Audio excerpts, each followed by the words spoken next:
Hey, what's up, you guys? Stoutmeister here, and do you know what I'm getting really sick and tired of? Stoutmeister, you are only listening to their older songs. Those are their joke songs. You need to listen to Plur. You need to listen to the Anthem of the Outcast EP. You need to listen to Rise and Shine and Believe. Those are their inspirational songs, and Dobby Vanity is so inspirational, and he's a big advocate for anti-bullying. As if it wasn't enough for me to play Plur in my first dramatic reading video of Blunt of the Dance Floor fans art comments, and it wasn't enough for me to play a sample of Club to Death on my second fantard commentary that I did because you stupid fucking fantards watch 10 seconds of a video, most likely with the volume knob off, and you just judge away, completely contradicting the meaning of PLUR. And for those that don't know what the PLUR acronym stands for, it's peace, love, unity, respect. Just to get this whole shit out of the way, I'm gonna play your little game. I'm gonna analyze a couple of these inspirational lyrics, and I'm gonna give my own thoughts on them. And afterwards, I would like to share some inspirational songs that I've come across as well to share with you all out there. Now, the first song that I'm going to be analyzing is Blunt of the Dance Floor's hit single, Believe. This is pretty much one of the big songs that got Blunt of the Dance Floor more focused on writing more of these inspirational songs because they know that they're big money makers.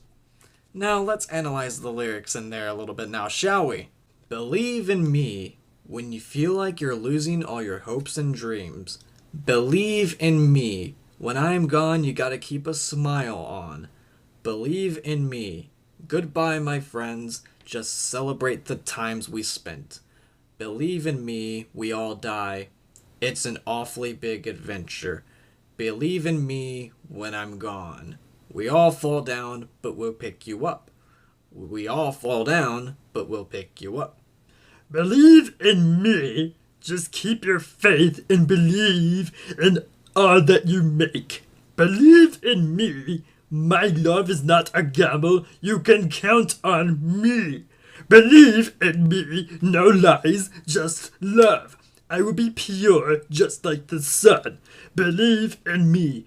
When you are down, I will lift you up from the ground. Believe in me when I'm gone. So, what exactly are we supposed to believe in? Is this one of these open interpretation songs, Davi Vanity? Or are you telling your fans that they need to believe in you, and as long as you listen to Blunt of the Dance Floor songs, then you're going to be safe from harm? As long as you listen to Blunt of the Dance Floor songs, you're not going to have the urge to commit suicide, because a lot of your fans will say that your song saved their lives from committing suicide, which is utter bullshit because it takes free will to get yourself out of that situation, and it's a very bad situation to get into. To say that a song physically gets you to stop you from killing yourself, and the fact that Davi Vanity pretty much is making it pretty clear that as long as you believe in me, as long as you know that I'm gonna be there for you, you're gonna be okay. Sounds like a pretty pretentious thing to say now, doesn't it? Nowhere in your entire discography have I seen Davi Vanity or Javon Monroe try to get out there that you need to learn how to stand up for yourself. You need to build yourself up to be a stronger person. No, it's always about believing in me and listen to our music so that we can make money off of you and you can have this false sense of happiness. Now, I'm not saying that music cannot help with getting out of a situation like attempting suicide, because there are songs out there that have deep meanings that can help, but it is a completely different thing when you say that song actually physically got me to stop committing suicide. Without that song, I would have committed suicide. It's all thanks to that song. But I don't have as big of a problem with Believe as I do with the song Rise and Shine. I have a problem with the video as well, but let's analyze the lyrics in Rise and Shine first. Rain won't go away. Cloud on my head every single day. This pain goes right inside, breaking me down till I just cry. Little bully wants to play, hits me every single day. Pain go right inside, guess I'll just have to let it slide. Drain all my life. Why can't I just stop the strife? Rain won't go away. Cloud on my head every single day. Beat on another kid, but not on me. Oh, wait a minute, that doesn't sound right. Beat on another kid, but not on me. Rain won't go away. Cloud on my head every single day. Beat on another kid, but not on me. Beat on another kid, but not on me.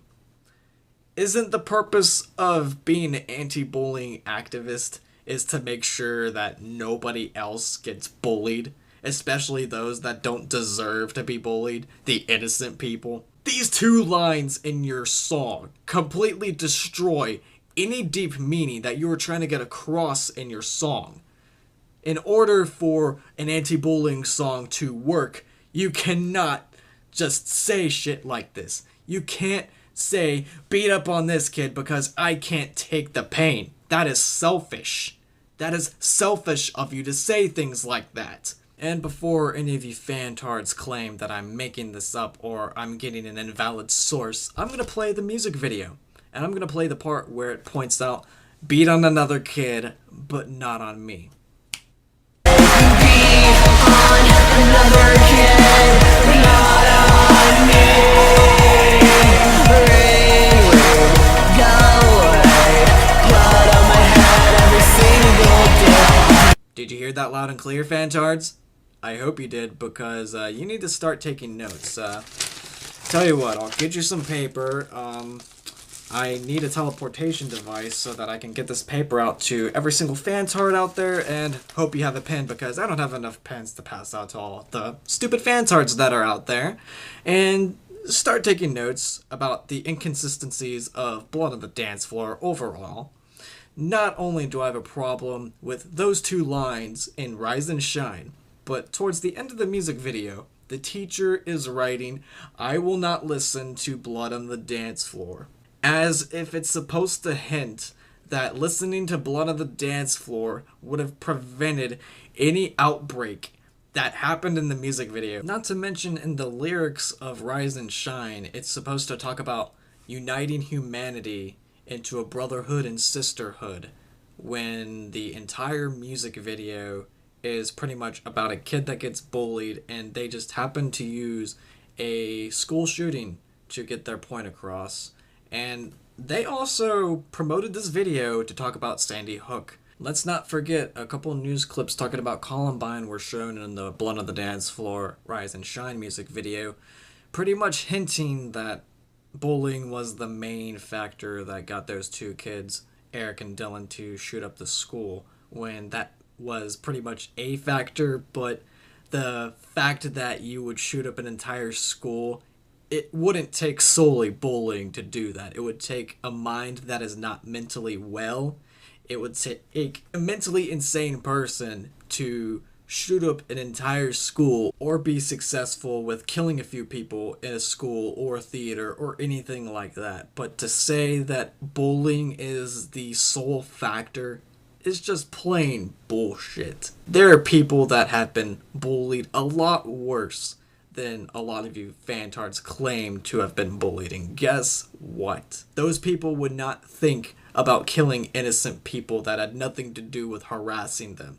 If they had thoughts about harming anybody, it would be the fucking bullies that had an impact on them. But for the most part, they're not going to harm them because they would be stooping down to the bullies' level and they could face criminal charges for that. So the best thing they can do is either walk it off, or if they need to defend themselves or make friends with the right people to make sure they don't fuck with them again, they will do that. Not quite done with Blood on the Dance Floor yet, because I still got one more lyric to read, and it's not an inspirational lyric, it's one of their more vulgar songs. And guess what?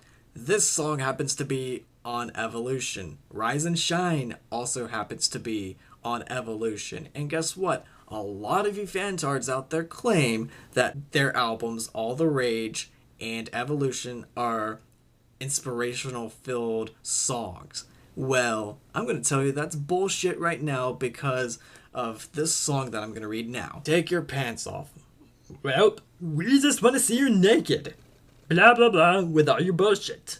XXX crossing out the hit list. Hunter Moore on speed dial. You'll be famous for a while. BAMF mode has been activated. Why did our love grown complicated? Cheated on me and broke my heart. Gonna show the world your private parts. Giggity. A bright idea popped in my head. Figured out a way to get even instead. Found a website called IAU.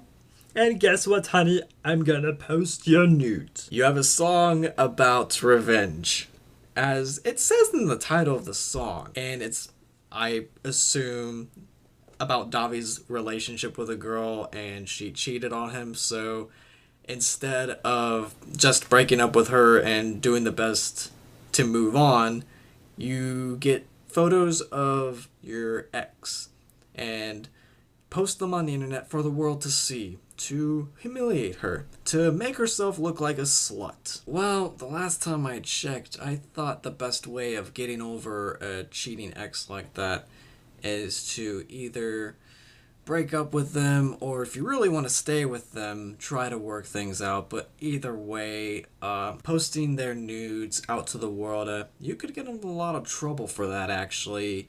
And that would be an invasion of privacy if they were to press charges against you. So in a way, you kind of are encouraging them to commit some pretty bad acts, Davi Vanity, and for that, I cannot say that you are a man of your word with this whole anti-bullying bullshit, especially after your little stunt on stage where you told your friend on stage to die a slow death and called her a slut.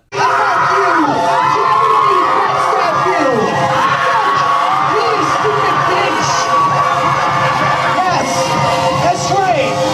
We're giving you the middle finger because we hate your guts. And we hope you fucking die a slow death. So fuck you, you slut.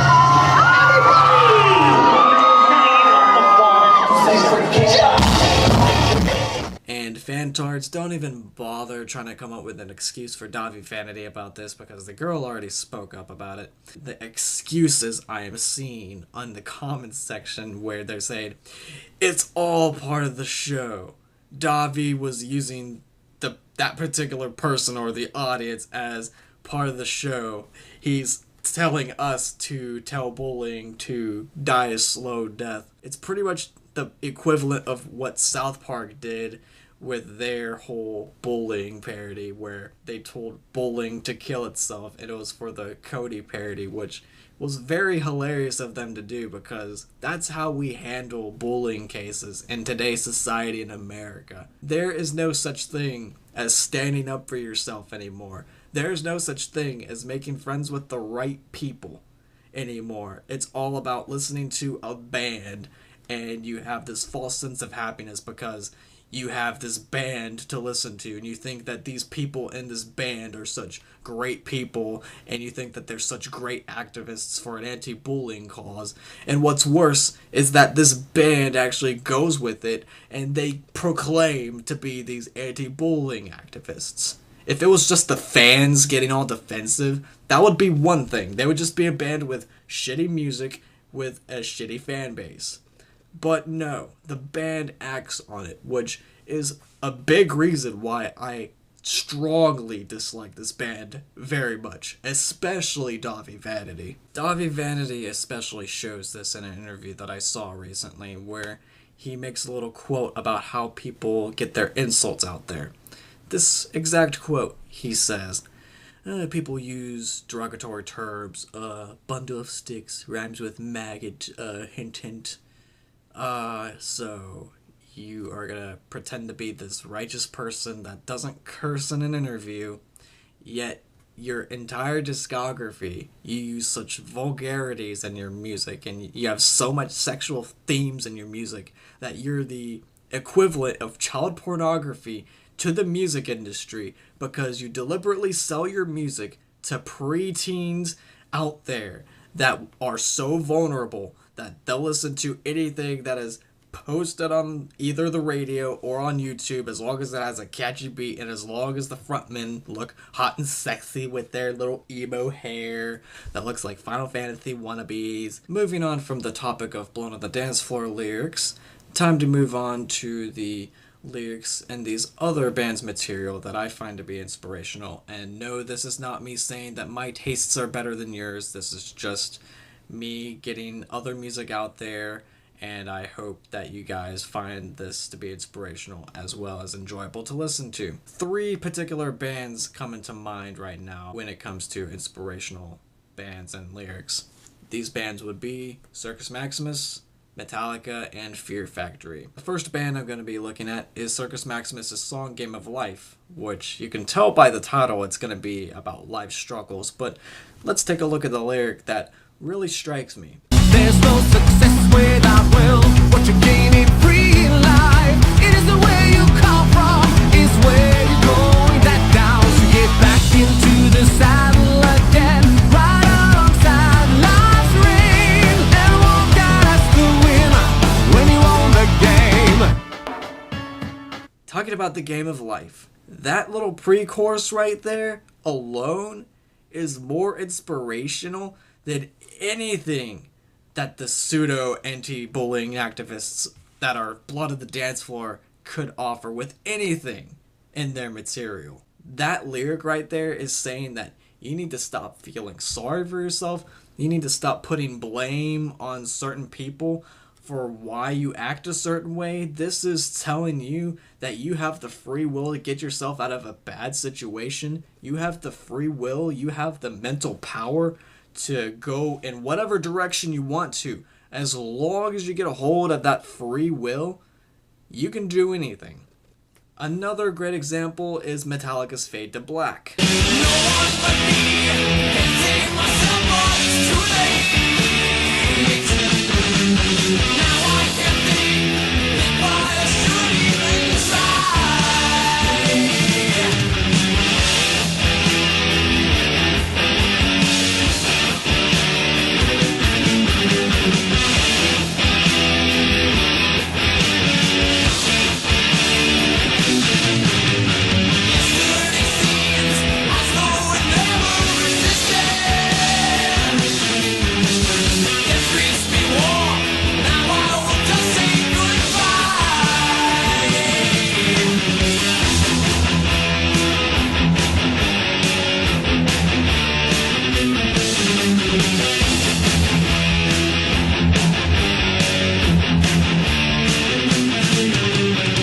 This song is about a first and third person perspective on a person that is having suicidal thoughts. And the first line right there, where it says, "No one but me can save myself," as in, you can save yourself from committing suicide, that says it all right there. If bands like Metallica can tell you that you could save yourself from committing suicide, then where is this excuse coming from where people are saying Blood on the Dance Floor actually saves lives? Blood on the Dance Floor's music is powerful enough to save the lives of these preteens that are having suicidal thoughts because their parents won't get them a fucking iPhone 4, or the fact that they feel as though they are outcasts when emos have a pretty big following, when a lot of these people don't have actual issues to be crying about. Third band, Fear Factory. The song I'm going to be using as an example is Fear Campaign. And guess what? The lyrics relate to the song. They even explain what fear is and how Fear Campaign has been used to manipulate society since the beginning of time. Here's the example right here.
not only is that a badass song, but the lyrics have a lot of great meaning behind it, and this band is strongly against this type of thing, this type of fear campaigning and manipulation that we have in society.